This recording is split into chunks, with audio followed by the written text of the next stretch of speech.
morning. Good morning. Good morning. Welcome. Good morning. Right. All right. We have our numbers. Yes, we do. All right. Oh, good morning and welcome to Fall 2025, the State of Montview Church. I know. Nice, thanks. Some of the elders back there, they're invested in how good this elders. is. Why don't we open in prayer just a quick. God, gather us together in our hearts, in our minds, in our envisioning about your work in this body. In Jesus' name, amen. Amen. Amen. Jason and I are going to dive right into one of the most important things going on in this church at this time, has been going on for what feels like a couple of years ish. A little bit. Our dear colleague we said goodbye to upon his retirement on May 6th, I think of 2024. Mm-hmm. And so Reverend Ian Cummins has been off doing the call of God in other areas, and we have been doing the call of God here. Here in this church, yeah, we have. And I am so grateful for God's work among us and among this congregation. Thank you. But I think we should call up our search committee, the chairs of the search committee, to give an update, our co-pastor nominating committee. Peg and Bill. Are you all here? Come on up. And Nancy is our third. Nancy's our third. She's out of the state right now. There's a mic there. Good morning. Thank you, Bill. We're well. Thank you, Peg, for being here. And thank you for your terrific sermon this morning. Oh, he's good. He's good. Thank you, Bill. Oh, we're starting off really well. Thank you. We sent an update to the entire congregation last week. A comprehensive update on the search effort. Did you see that, Clover? I did see that. Yes, I saw the update for the search. I did. So we'll provide an update to the update. Yes, you are. How does that Thank work? you. An update to the update. As many of you know, especially those who read their Montview emails, like Clover, we launched the national search in May. At that time, with support from the transition team, we engaged a search firm that specializes in recruiting church leaders. The search firm opened doors to candidates we might not have been able to do on our own. Thanks to their efforts, congregant and staff referrals, and our own personal and marketing outreach, we have a large, diverse pool to consider. Very, very talented people. And we've completed interviews with each of the top candidates. And they tend to be either senior pastors or associate pastors, all across the country. And breaking news, this week, things shift to an even higher gear, which I know pleases Clover and Jason a lot. Anything with a higher gear. We'll conduct another round of interviews with select candidates, then discern which ones will advance to speak with Clover and Jason in the coming weeks. Following those conversations, we'll determine which 3 top candidates to invite to Denver to meet with us, preach in a neutral pulpit, meet with Clover, Jason, Amanda, Lorraine, Sandy, Adam, what a great team, and Presbytery representatives. And this process will take some time to play out. And it's important to keep in mind that a call is mutual. Candidates must be drawn to Montview as we are drawn to them. But be assured, the Montview Church community and our co-pastor opportunity are perceived to be very special. The key takeaway I hope to leave with you is that we are seeing outstanding people with amazing gifts, some of which are truly exceptional. And I mean truly exceptional. I do. And we're working with Dispatch to discern the best person possible. And all of us on the CPNC are excited about the prospects and the possibilities. And we're grateful to you for entrusting us with this important responsibility. All right. What you got there, Peg? Well, I have lists, and lists are very important in committee work. And the first list that I want to share with you is the list of the CPNC members. I know you've heard this before, but the amount of work that these folks are doing is rather spectacular. So their names bear reading again, and I'd like to ask any, if you're here, to stand. Diane Briscoe McKenzie, Jessica Crawford, Eric Hilty, Craig McGinnis, Erica Neal, Kate Reinemund, Matt Spong, and Nancy Van Bergel, who's co-moderator with Bill Schumacher and me. But there's another list that we're thinking about. Oh. Thanks for presenting, Eric. These are also exceptional, let me tell you, exceptional human beings. And there's another list, the list of all the people who will be affected by this decision. People who care about the future of the church. And there are over 1,700 people on this list.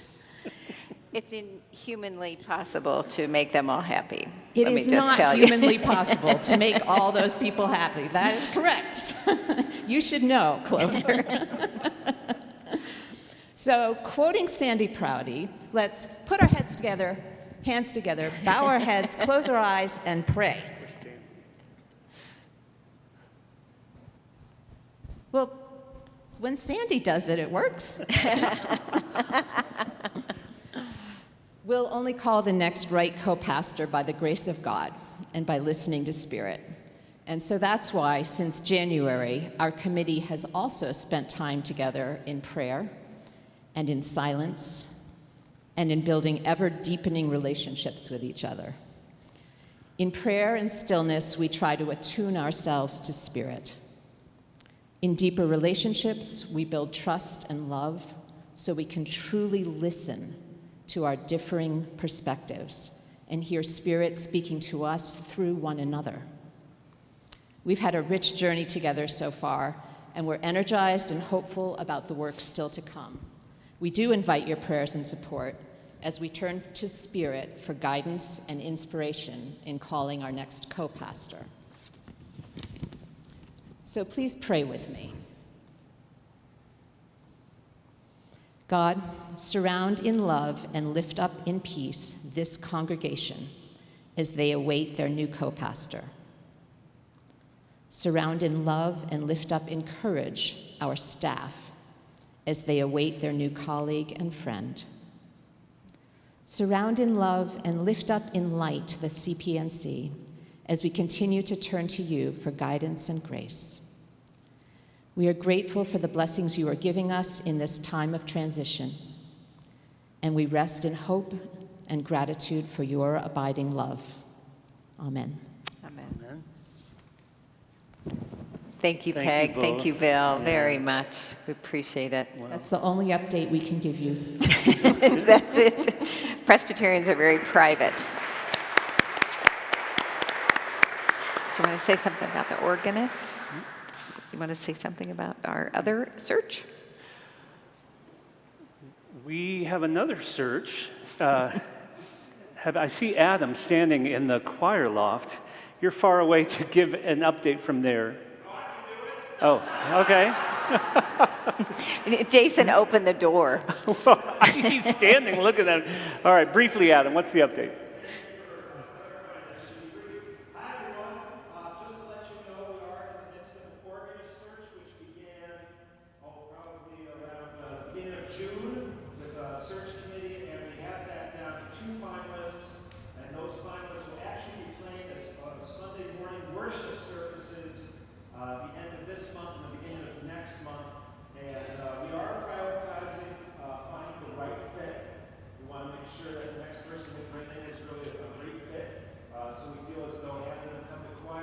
Thursday night and playing worship on Sunday will help us determine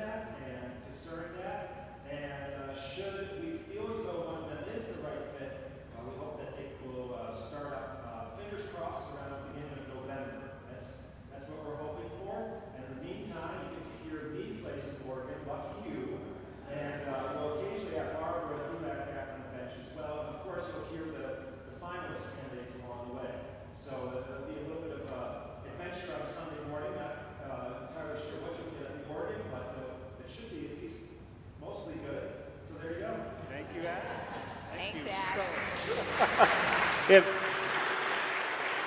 for those of you on live stream, we have 2 finalists for the organist. They'll come play a Sunday morning in September or early October, and hopefully we'll have a decision in October. Meanwhile, thank you, Adam, for playing on the bench. Yeah. Want to do money? Sure. The highlight on money primarily is wrapping up the books for the capital campaign. If you'll recall, our Mission Life Committee is moving to round 2 of our Mission Impact Fund grants with our help from the Rose Community Foundation. We are ready to fund that grant process and release the RFPs. Mission Life Committee has already invited, if you have organizations that you would like to receive the RFP. So we fully funded that, but to do that, we were looking at a bit of a gap from the cost of the entire capital campaign construction and the pledges that were coming in. We've heard from a few folks that they're not able to fulfill their final pledge on the capital campaign. So we had a gap, and we invited new members of the church to be a part of the capital campaign and to support the Mission Impact Fund. And finally, we turned to the Montview Foundation, which made a special supplemental distribution to the church for $150,000 to cover the gap.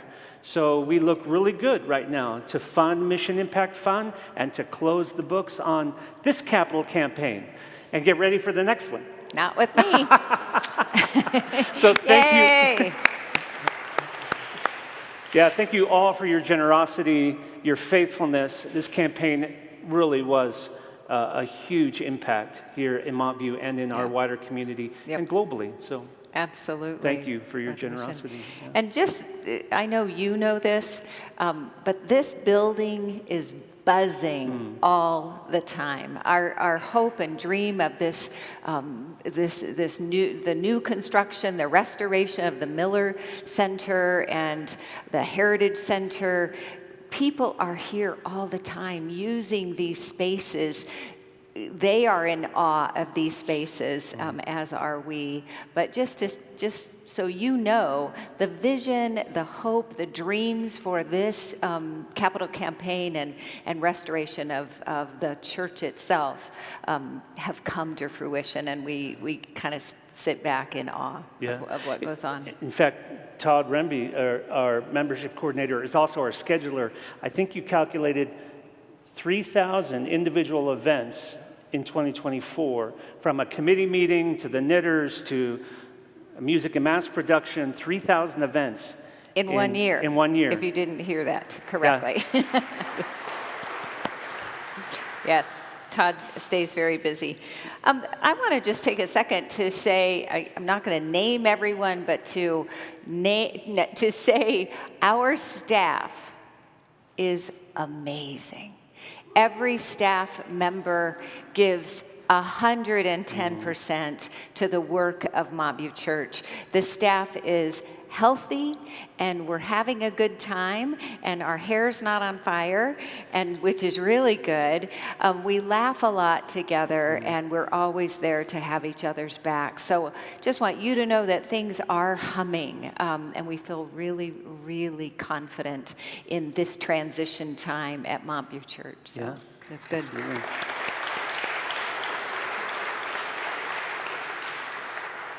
All right. I also want to say a thank you, an acknowledgement, an honoring of Kathy Fanning. I believe Kathy is Kathy here. Kathy, there you go. You got to stand up, Kathy. She's a librarian and very introverted, but she can receive the gratitude from this congregation for her work in the children's and adult faith formation library, the Heritage Center.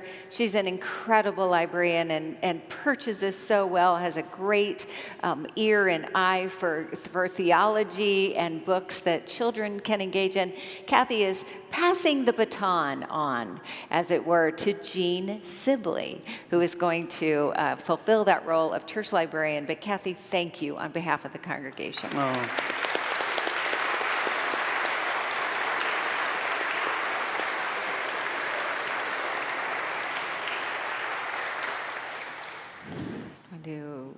security. Okay, great. So, we're going to talk about safety and security a little bit. Many of us are thinking about this recent tragedy in Minnesota, the church shooting there. And so I want to begin this conversation by saying that this is really hard and dispiriting that we're talking about security in the context of church and faith communities. And at the same time, I think we are called to face the reality of the world that we're living in and our commitment to have safe spaces as we can for all of us to worship and for all of our programs and certainly our children. So I want to highlight a few things here. First is to identify that we have had safety and security protocols in place for many years. Those include our safety and emergency response protocols in our education wing with all of our Sunday school teachers. We have emergency response protocols in place for here in the Commons. And remember, we practice that fire drill. This is all part of continuing to do this work around preparing for any sort of emergency, fire or otherwise. And of course, we also have our child and vulnerable persons protection policies that require certain ratios and training. So we've had a lot of these in place already. Over the past year, the Safety Committee has been doing a lot of work to develop what we've been calling the Sunday Response Strategy, and that is to coordinate more moving pieces of what's happening on Sunday mornings. So that includes our greeters, staff, Sunday school teachers, sort of worship leaders up here on the chancel. And the Safety Committee has been identifying different safety training modules for different roles on Sunday morning, and they are getting ready to roll that out in October. So if you're concerned about safety or you're interested in help being part of our Sunday morning response team, please look in the This Week at Montview email for some upcoming opportunity for trainings, which will likely roll out in October. One of the pieces of that is in response to our security assessment, which we've received, that assessed our building and our operations. One of the recommendations that we received was to consider working with a professional security agency to add a professional security, sort of trained security person on Sunday mornings. Safety Committee has been discerning how that fits with the overall Sunday response team, and our elders on session already have had some conversations about what would it look like and how do we integrate a security firm with our Sunday morning experience. So you will hear more about that throughout the fall into October. And finally, I just want to name, during the week, beyond Sunday, we've been assessing security, primarily building access. So many of you have seen that we buzz folks in through the video doorbell. All of our doors are locked during the week. And of course, we have safety and security protocols because of the preschool. I just want to highlight, while it may be inconvenient, it can still be very hospitable. In fact, it is incredibly hospitable for folks who are inside the space, including our children, to have this level of building access. So I just want to invite you to be gracious and understanding that even though in the old days, every door in this place was open, we're in a different world, and thank you for supporting and being patient with ringing that doorbell and making sure that everyone gets screened before they come in. I think that's the high-level update. Yeah, and we'll have more conversations around this question of professional security. The session, as the session does, they are measured, they are careful, they are thoughtful and discerning about these kinds of big decisions, and they are in the process of discernment right now around this recommendation from the Safety Committee. So trust that, but also know that conversations will be had with you all to get a temperature of how you all are feeling about that idea. And finally, a thank you to Bob Homiak and Sue Miller-Curley, who are the co-chairs of Safety Committee. yeah, really leading us through this. Yeah, it's hard. a different world It's a to different be world. talking That's about right. safety. Yeah. Yeah, and security. Okay, I love doing by the numbers Go. because they're my favorite things. By the numbers. We are at 1,747 members of Montview Church at this time. So that is amazing. And you need to be amazed by that because This is when you clap and yes, cheer. this is when you clap. That's a cue.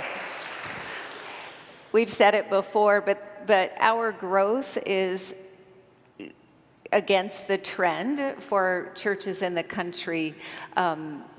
Although there are trends showing that the Generation Z might be bringing us back a little bit, which is Yeah, pretty it's great. interesting. Yeah. But right now we're at 1,747, which is really something to celebrate. This year, just in the first 6 months of 2025, we've received 67 new members. So that's something to be celebrated, and great thanks to our membership coordinator, Todd Remby, who you can't get away from Todd at all, or Pat Shepard. We also want to thank. If you ask a crowd, who did you talk with when you first came to Montview Church? First they say Pat, right? Pat Shepard, and then also Todd. So we are so grateful for the growth. We've had 15 baptisms in the first 6 months of this year. 1 adult and 14 babies. In September, in this month alone, we'll have 7 more. In September, 2 adults and 5 children, and then October we already have 2. Those aren't brags, those are signs of life. And those are signs that people are coming to church. They are hungering and longing and hoping for something meaningful in this world that isn't offering a lot of depth, okay? So that's just something to celebrate and be grateful for. Every time you see a baptism, say, thanks be to God that people are here and children are here and adults are being baptized. I got a number. Are you done with numbers? Pretty much, yeah. Oh, Yep. the number 10. Okay. Clover and Adam just had their 10-year anniversary. In case you haven't heard, wherever Adam is. There's Adam. There's Adam. Adam and I do apologize. We have egged each other on about this 10-year thing. So And if you- bless your hearts, and- bless your hearts. And next September, it'll be 11 years. It just keeps going. Every year will be another year. All right. I think we have our list I think that checked was- off, yeah. and then we will have opportunities for questions and answers or opinions, I guess. And Lorraine and Todd have microphones. If you have anything that you would like to ask about or Yeah, and Ray? please stand if you And could please- so Kate can please do see which stand. mic. Yeah, that'd be great. That Thank helps. you. Thank you. Good morning. You said that the candidates for the co-pastor would preach in a neutral pulpit. Yes. What does that mean? That's a great question. You okay with me answering? That is such a Presbyterian thing, I believe. That means that the committee will get to see a candidate preach in another church on that Sunday morning, not to be disclosed either where they will be. So they will preach in a neutral pulpit with a congregation somewhere else. So that's very Presbyterian protocol. Yeah, yeah.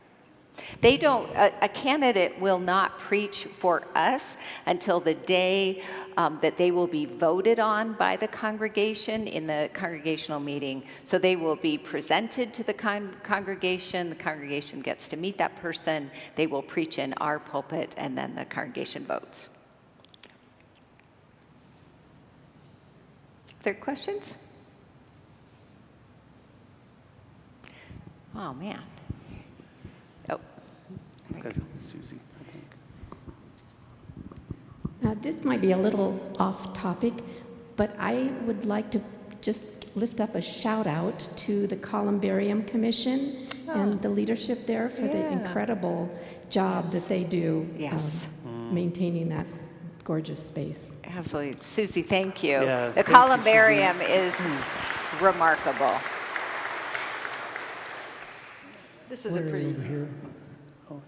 I'm wondering if you would render your opinion about what this church most needs from its congregation right now. What does this church most need from this congregation right now? Go for it. Yeah, thank you for the question, Larry. I think it's the same thing that we said at the beginning of this transition is now is the time to lean in to your church. Keep giving, keep coming to your committee meetings, keep doing the ministries that you've always done. In any time of transition, there's always sort of this, a bit of anxiety, what's going to happen, what's going to be next. Oh, I'm going to lean back and sort of see what happens. If anything, I would say we need you to lean into your church during this time of transition and trust that the search committee is doing great discerning work. That's what I would offer. Yeah, mine is similar to that. To join in, I do think this congregation, people in the world are needing connections. They need a sense of belonging. There is an epidemic of loneliness out there, and so we hope that you will feel that there are opportunities for connection for you, for your children.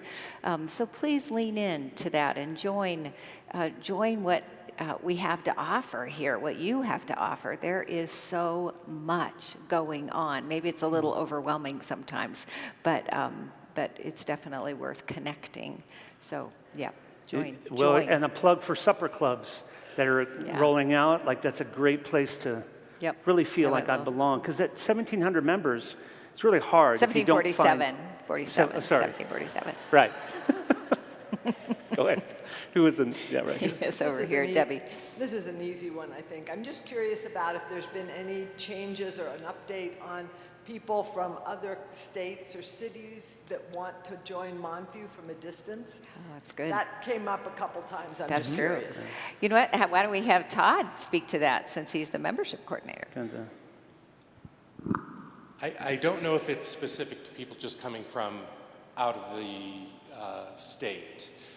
But I think you're referring to a few years ago, during COVID and we were being broadcast, people from around the country were asking about us. And we are still working on a program for digital ministry that includes a lot of other things. But Christine Hofstad is running a program right now working with a consultant on how we can become more digitally connected with the outside world and to bring everyone in, or bring everyone who's interested to become members. So that's what we're working on right now, and that consulting program is going on. Started last week and will go on for another 5 weeks. And there are about 8 people in the congregation who are part of that, and hopefully we'll hear what they have to say, in about a month and a half. Todd, we took in 2 new members, the Smiths, who've never set foot in Montview Church, in the building. And that's true, and they are probably, hello. No, say hi to the Smiths. Wave to them. I'm sure they They're are. very And faithful others are attenders online, and right? those online. Yeah. And they are near, I think, Loveland. Westminster or something like that. And they have never been here, and they were received remotely maybe about 3 or 4 receiving classes ago. So we're using them as our role models, and hopefully we can bring more in. Dick Harvey there.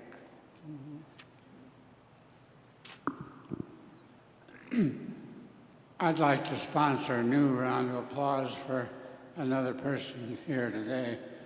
Clover gets her share of applause, and rightly so, but Tim, the good husband, also sacrifices a lot to make this.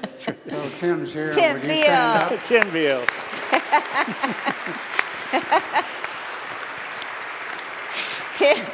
Tim is the king of frequent flyer miles. Thanks, Tim. What other questions?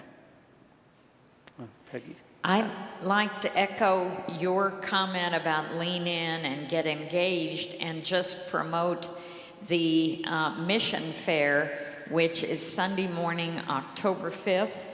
There are going to be at least 70 tables.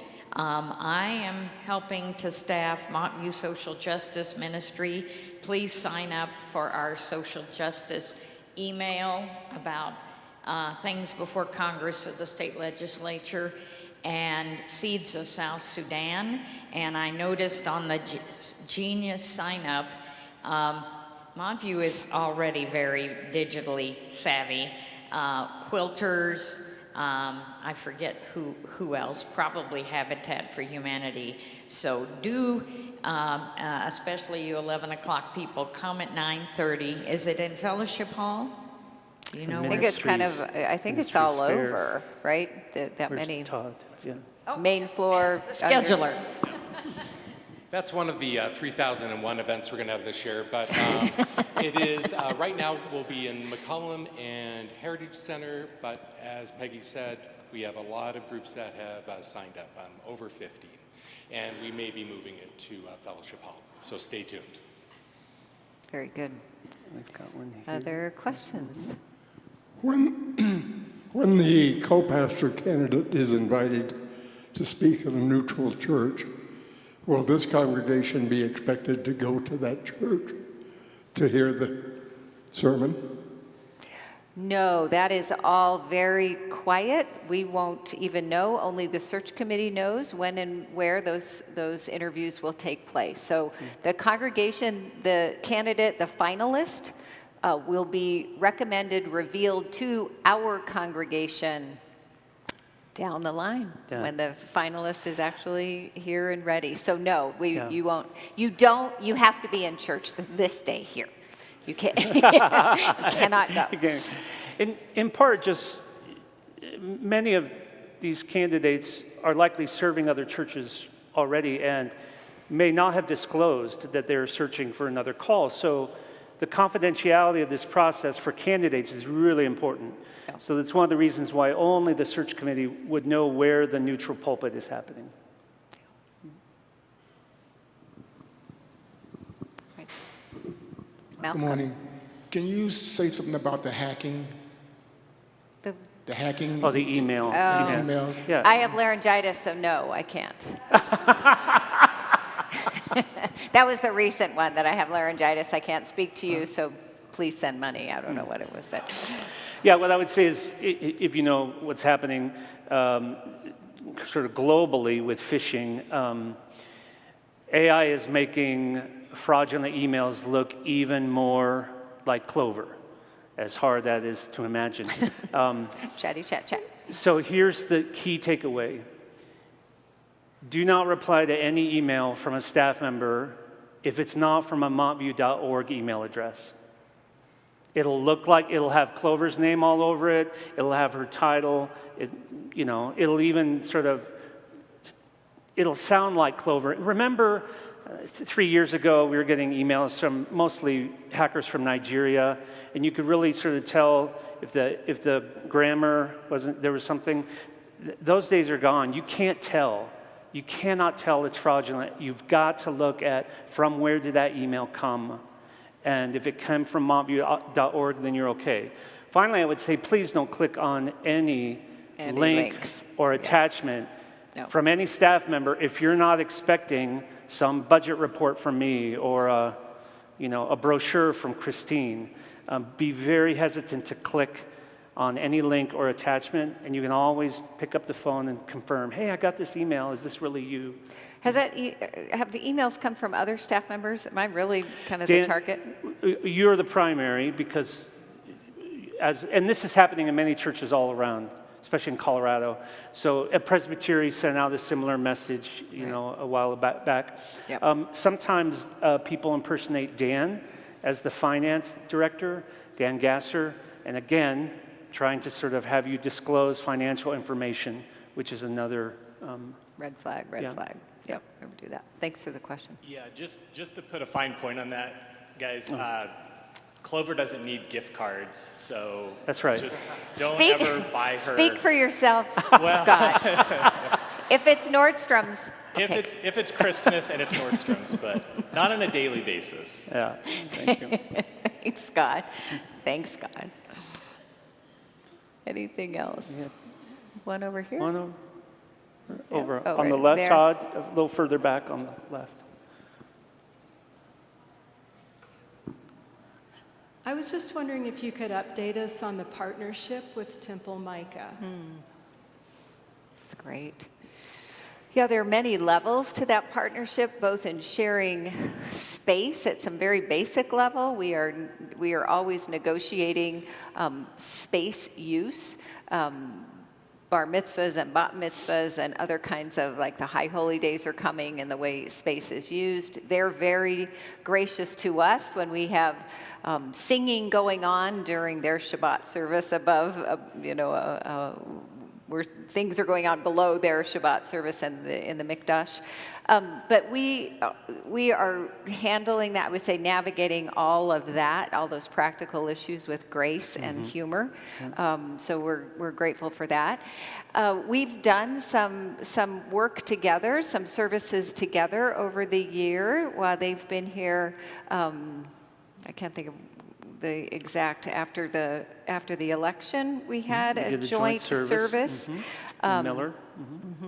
And Rabbi Morris and I, in the spring, together led a Bible study for 3 weeks, 3 evenings, around a few chapters out of the book of Exodus. And so we had our mixed congregations being part of the Bible study, scripture study, and it was so fun to do, and I think people who were there really enjoyed it. We had actually people who had never come to church nor synagogue join us. They had heard about it out in the public somewhere, and a couple couples came, and so that was really interesting that was a draw for people. So we hope to do more kind of partnerships like that, that's more in the life. Well, and last It's fun. Tuesday, we did the joint event on Gaza and immigration right, of course. and international humanitarian law with Ken Scott. Thank you, Ken, for doing that. And we had both Temple Micah, Montview, and other The friends public, coming. Yeah. So I would say this is a huge success, is this partnership and sharing this gift of space with them. Okay, Anything I see else? the choir gathering up there. Choir's coming in. We need to wrap up. Well, if there's nothing pressing right now, you know where we are, and you know our emails, the right one. You know the right email. So please don't hesitate to reach out if you have questions or concerns. We really do want you to feel our posture of openness and non-defensiveness if there are concerns you might have. But really, we are so grateful for your permission-giving attitudes toward the staff, your support. This congregation has the spiritual gift of encouragement, and we feel it. So thank you. And we hope that you either stay for worship or return for the festivities that the deacons are hosting after church. All right? Anything else? All right. Thank you. Thank you so much. Thank you all.